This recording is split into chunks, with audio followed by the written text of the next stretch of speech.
you, we did a bit of a smoky eye, but you made it more greasy and shiny. So what was the key product or products used for this look? Well, for this right here, we wanted the skin to be super luminous. So I went with a foundation that happened to be one shade darker than her complexion. I mixed it with moisturizer so it adhered to her skin in a really organic way and locked in and stays all day, hopefully. Then after that, we add luminizers on top of the face, only on the sides of the face. When you add luminizers in the center, it becomes greasy and unkept. So only the eyes have a sense of motion at the moment. So there's like a jelly sort of petroleum-based grease on the lids over top of the black eyeliner, which breaks it up and gives it rocker vibes. A cool brow, and so since she's so blonde, it's okay to go darker with the brows to sort of induce that Andy Warhol factory girl persona.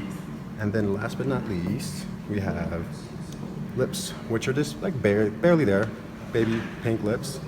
And the lips are afterthought, so it's not so much about the lip, it's more about the eyes and the skin. Right, and I noticed you added a bit of that kind of later on when we were ready to shoot, because this stuff really migrates, right? So it's how would you make this more wearable in real life if you wanted this kind of glossy eye?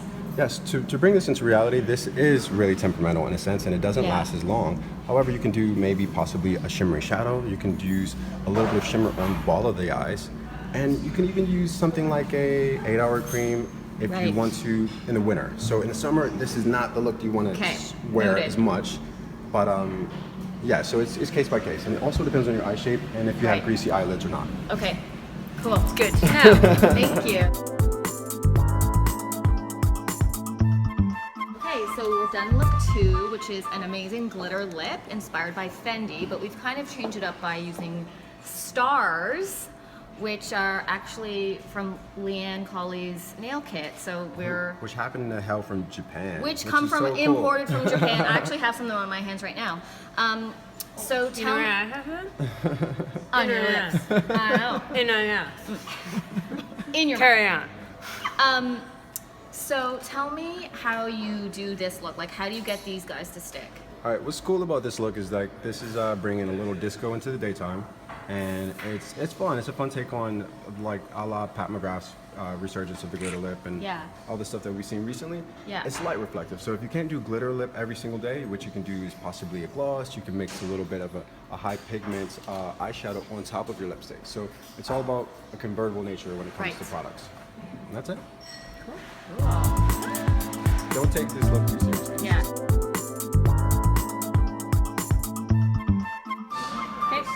Okay, so this is look 3, and we're doing a really graphic pop of color on the eyes, a la Victoria Beckham. So tell me about this look and what are the key elements for it? Yeah, so this look is really, really graphic. This is great for someone who is loving to embrace color with open arms. What I would say is put your product on and don't be afraid to just go in there with a bit of your liquid creams or whatever that may be. And then after you're done,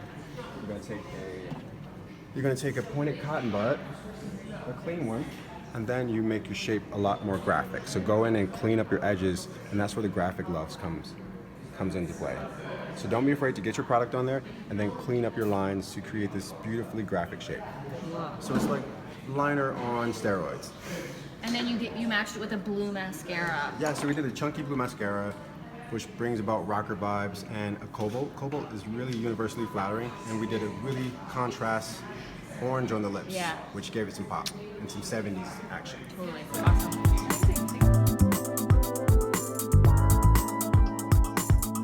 Okay, so now we're on look 4, which we started off with the Versace metallic inner corner, but we kind of evolved it from there. Now we're doing this full sort of liquid silver eye. So tell me about this look and what you did.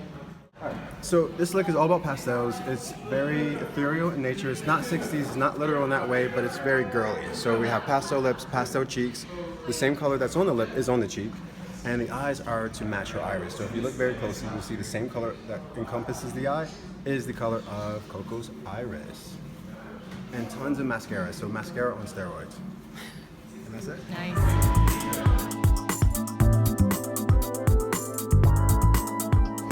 Okay, we're on our final look. It is blush draping, like we saw at Kenzo, and you're using like a red cream blush. And so tell me, this is like a technique from the 80s that we haven't, obviously a lot of us are not familiar with it. So tell me about it and how you apply it. So this is, I would say, this is like a feverishly blushing moment. So she's looks like she just came in from the cold and from a run, which is kind of fun. But this is their washes of color in the temples, the sockets of the eyes, the cheeks. But there's continuous harmony. There's no stopping and starting anywhere. Right. So you don't see any lines where the blush starts and stops, and that is the key. So it's all fluid. And if you can do this with a cream blush. You can do this with a powder blush. It's always also great to have these little sponges handy to make sure that your washes are always blended. And Right. That's the key. So this look might not be for someone to do every single day. This is definitely not what you want to pick up to your children from daycare. Why not? Why not? But this is really great for the club. This is really great for evening or festival glam. So this is beautiful for Coachella. This is great for Burning Man. This is great for V-Fest in London. So that vibe. And then do you generally keep the lip color in like the same color family? I mean, it's case by case, and I believe that in this family, I mean, today we're going to do That's it what we're gonna do, yeah. for sure. But you can do a nude lip. You can do a very strong brow if you want to. So it's really, the focus is on color. The focus is on making sure the skin is very warm. But everything else is really about personal opinion. And it's blended. Blended. So when you think you blend it, blend even more. Blend again. Okay. Awesome.